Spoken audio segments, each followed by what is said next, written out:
Hello viewers, myself Maqsood Ahmed, faculty of Commerce Department, SS College, Hailakandi.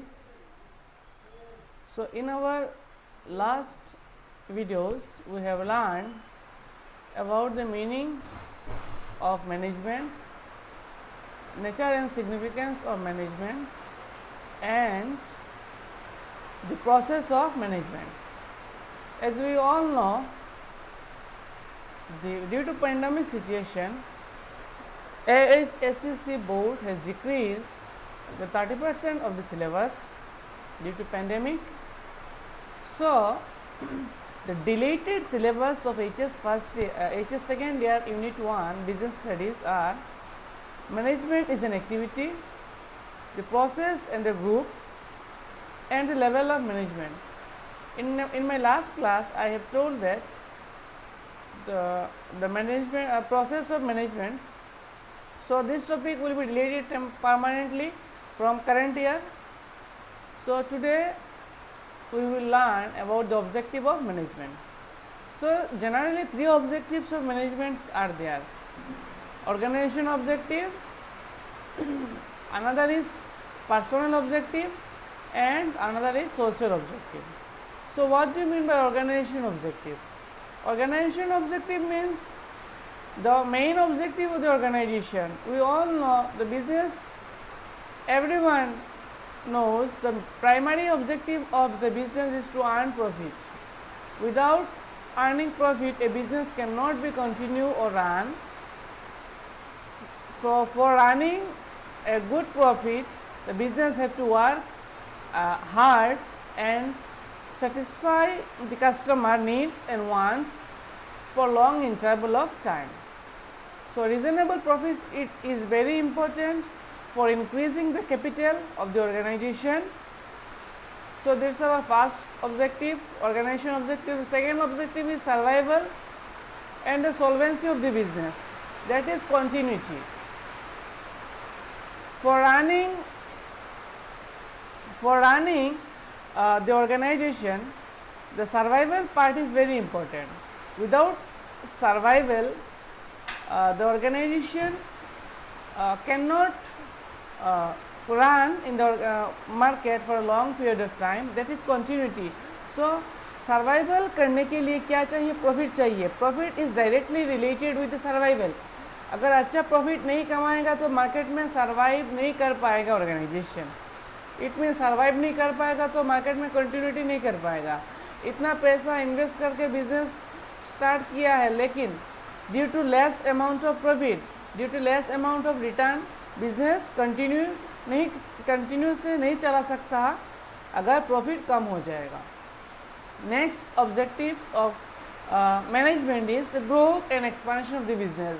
आप business चला रहे हो, profit कमा रहे हो, आप मार्केट में सर्वाइव करके कंटिन्यू चला रहे हो, लेकिन आपको नेक्स्ट स्टेप क्या लेना पड़ेगा? आपको ग्रोथ करना पड़ेगा. आपने आज एक दुकान खुला है, नेक्स्ट जब आपका बिजनेस अच्छा चल रहा है, आपका ये टारगेट रहना चाहिए कि आप नेक्स्ट और एक दुकान और शॉप चालू कर सके. इट मीन्स आप अगर सपोज कंपनी चला रहे हैं तो कंपनी को क्या करना चाहिए?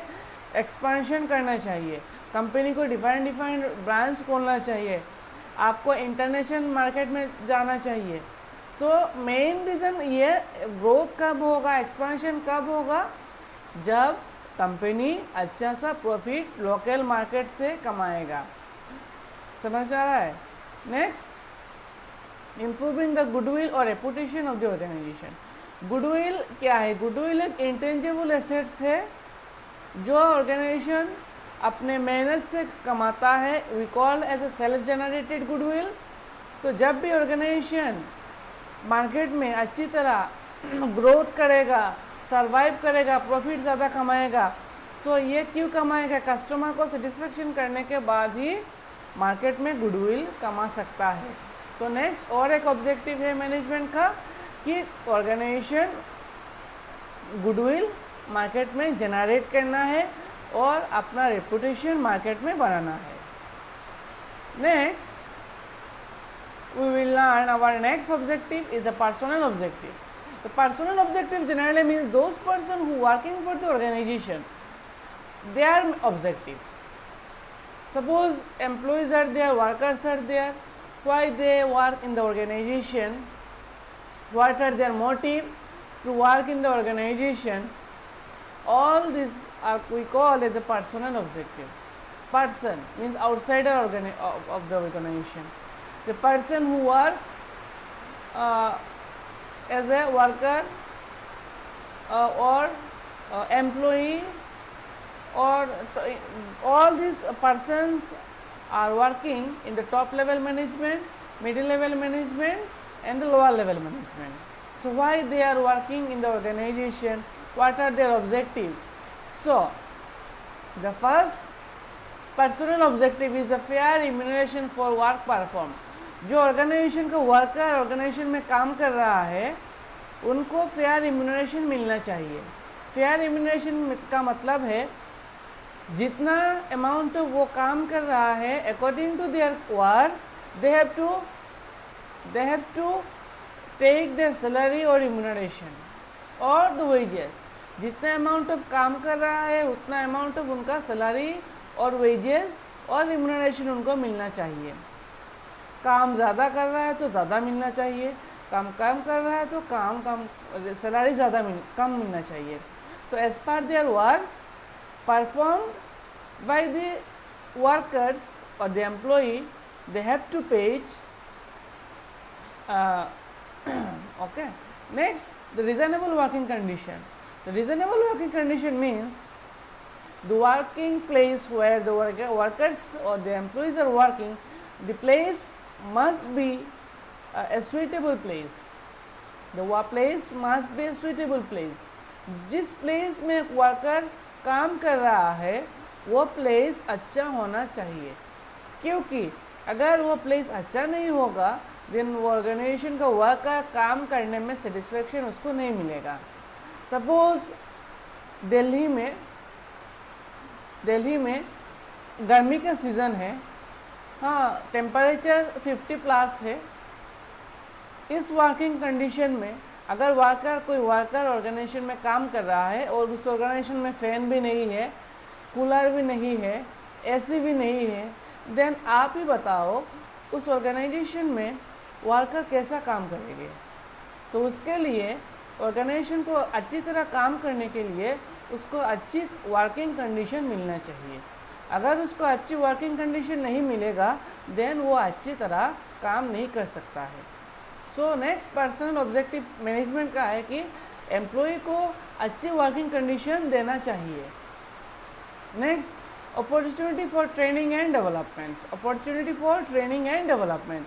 Opportunity for training and development का मतलब है एम्प्लॉय जो है ऑर्गेनाइजेशन में काम कर रहे हैं उनको वर्क इम्प्रूवमेंट करने के लिए उनको रेगुलरली ट्रेनिंग देना पड़ता है. तो उनको रेगुलरली ट्रेनिंग देना पड़ेगा और अगर वो ट्रेनिंग देंगे उनका डेवलपमेंट होगा. तो अगर उनका डेवलपमेंट होगा उनका भी लाभ होगा, ऑर्गेनाइजेशन का भी लाभ होगा. अगर ट्रेनिंग एक ट्रेंड वर्कर है देन वो ट्रेंड वर्कर ऑर्गेनाइजेशन में अच्छी तरह काम कर सकता है और ऑर्गेनाइजेशन का रिसोर्स प्रॉपर्ली यूटिलाइज कर सकता है. ऑर्गेनाइजेशन का रिसोर्स वो स्टेज कम हो जाएगा. समझ में आया. नेक्स्ट पर्सनल ऑब्जेक्टिव क्या है? Participation in management and the prosperity of the enterprise. हम जानते हैं management is a decision making process.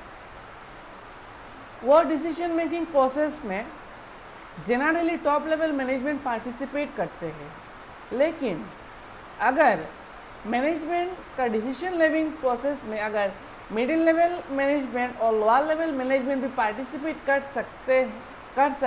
कर सकेंगे देन मैनेजमेंट का जो कोऑर्डिनेशन और रिलेशन स्ट्रॉन्ग हो जाएगा. तो मैनेजमेंट को क्या करना चाहिए, जो पर्सन है मिडिल लेवल का भी और लोअर लेवल का भी उनका भी हाँ डिसीजन मेकिंग में पार्टिसिपेशन करने के लिए मौका देना चाहिए.